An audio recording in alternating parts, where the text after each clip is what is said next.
What's up, guys? Welcome back to my channel, Mortgages with Mike D. If you're new to the channel, I'm a licensed mortgage advisor, and my goal of this channel is to help everyone out there, homeowners, potential buyers, anyone watching this video, better understand the ins and outs of what sometimes can be complicated mortgage process. So, without any further ado, let's talk about the topic of today's video.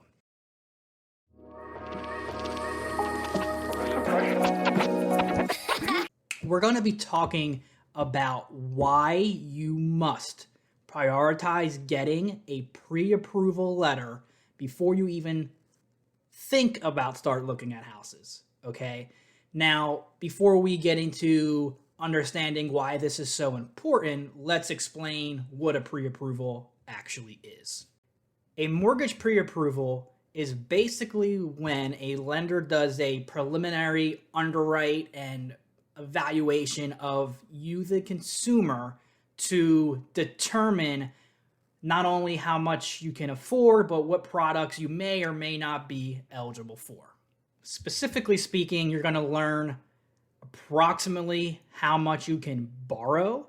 You're gonna better understand what's the maximum housing payment you can take on. And moral of the story is you're going to know, I don't want to say exactly 100%, but pretty darn close of how much you can ultimately afford and what houses and what price ranges should you even be spending your time viewing. So how is this all done? How is the lender come to a conclusion of how much you can afford? So the lender is going to have you fill out a mortgage application. Now, this application is usually done online. However, it can still be done in person or verbally over the phone. They're all just as effective and get the job done. So the information that you're going to be filling out in this application is going to be personal information, obviously. It's going to also include your employment information and history, your income information, as well as any asset information that you might have currently. So checking accounts, saving accounts, retirement accounts, so on and so forth. Once the lender receives your completed application, they'll also be able to pull your credit. So they'll look at your credit report, make sure that A, you have strong enough credit or at least workable credit in terms of being able to qualify for any specific loan. But then they'll also just want to ensure that there aren't any significant blemishes that could totally restrict you from moving forward with a potential purchase. So after they do that, they're going to review your application in full. And then at the same time, they're going to request supporting documentation to verify and validate what you provided and filled out all adds up.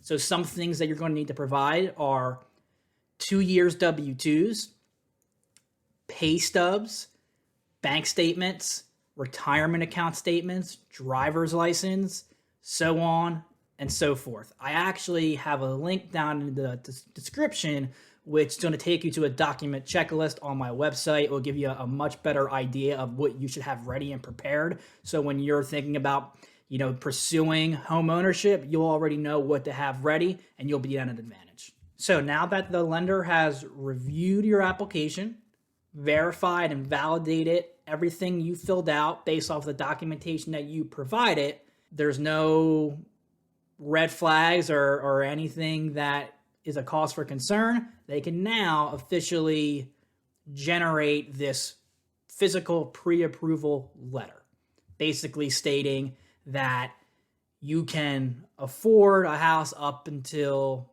a certain price. And real quick note here, I think it's important. A lot of you might have heard or might be familiar with a pre-qualification, and it's not to get confused what we're talking about here, which is a pre-approval.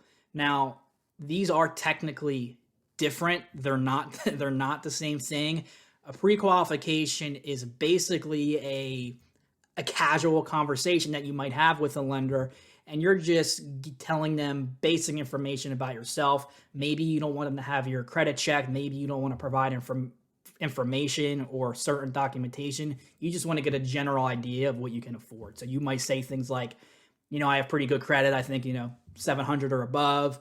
I make about, $60,000 a year. I got about $20,000 in savings, blah, blah, blah. And then the lender is like, okay, great.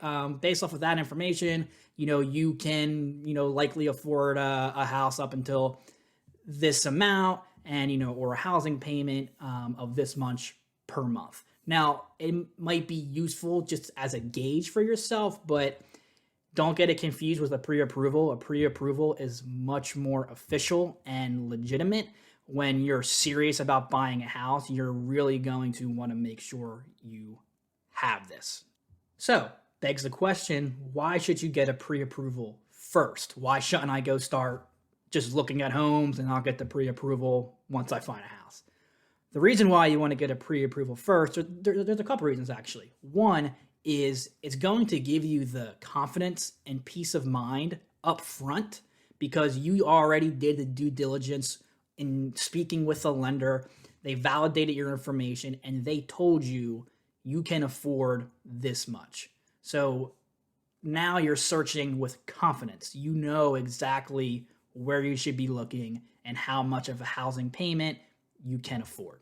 A simple analogy is like going to a grocery store without a shopping list. You want to be prepared. You want to do that due diligence and just spend really a couple minutes of your time in filling out this, application so you can get this official pre-approval letter. Number two, it makes you a credible buyer. Why? When you submit an offer to buy a home, your realtor, your real estate agent is going to also include a copy of the pre-approval letter along with your offer. So both the seller as well as the listing agent is going to know that you're serious. So they're going to say, oh, hey, this individual actually took the time out because they are serious about buying this home. So we can trust that. Additionally, they're going to know that a lender verified and validated everything. So they'll feel more confident about your ability to actually close, which is the most important thing to them. They want to make sure that you can follow through and get to the closing table on time.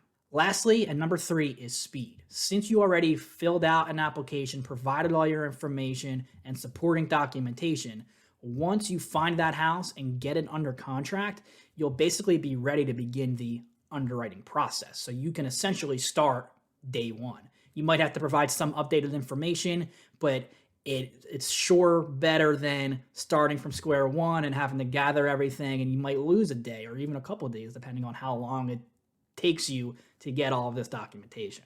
In addition, as I'm sure you're aware, in this crazy market, houses are just flying off the shelves, and it's concerning if you're a potential home buyer.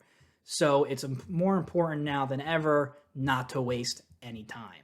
So since you already have this pre-approval letter, you now know what you can afford. So as soon as a listing becomes available and matches your search criteria, you can immediately go look at it, hopefully be the first one or one of the first ones out there to view the property. You already know that you can afford it. You did the due diligence. So if you're interested in making an offer, you can do it quickly.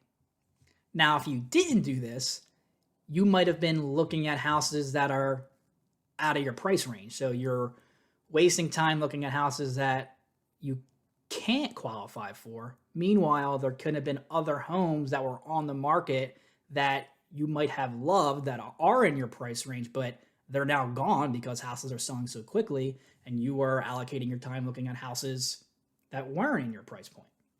Also, even if you were, let's say, looking at houses in your price range just because maybe you did a good job of knowing what you can afford on your own, but since you didn't have the pre-approval letter with all these other offers coming in, your offer is not going to compete well with all these other offers because it's likely that a lot of those buyers have pre-approval letters. Okay, so if all things are equal, they have a pre-approval letter, you haven't done that yet, and like I said, speed is so important, they're going to take the other offers because why would they even entertain yours and wait for you to get a pre-approval? You want to have that ready to go when you come to the game.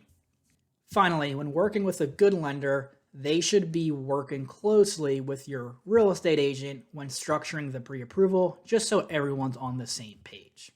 In addition, the lender should also contact the listing agent when you officially submit an offer, because that lender should be vouching for your credibility and ability to close, and also close on time.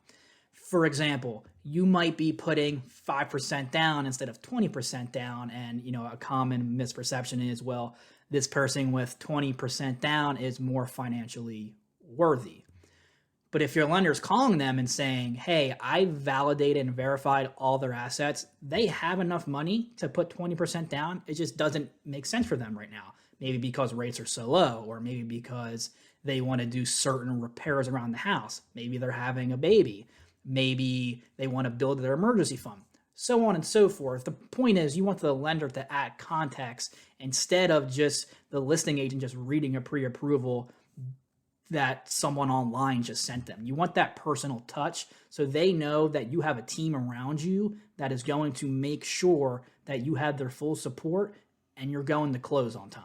So make sure you make obtaining a pre-approval a top priority before you start looking at homes. It's going to save you a lot of time and energy, and also limit a lot of unnecessary stress that you frankly just don't need. I hope you found this video helpful. If you learned anything new today or have anything you want to share, please comment below. And again, please like, subscribe to the channel. It would be a huge help, and we'll see you again on the next one.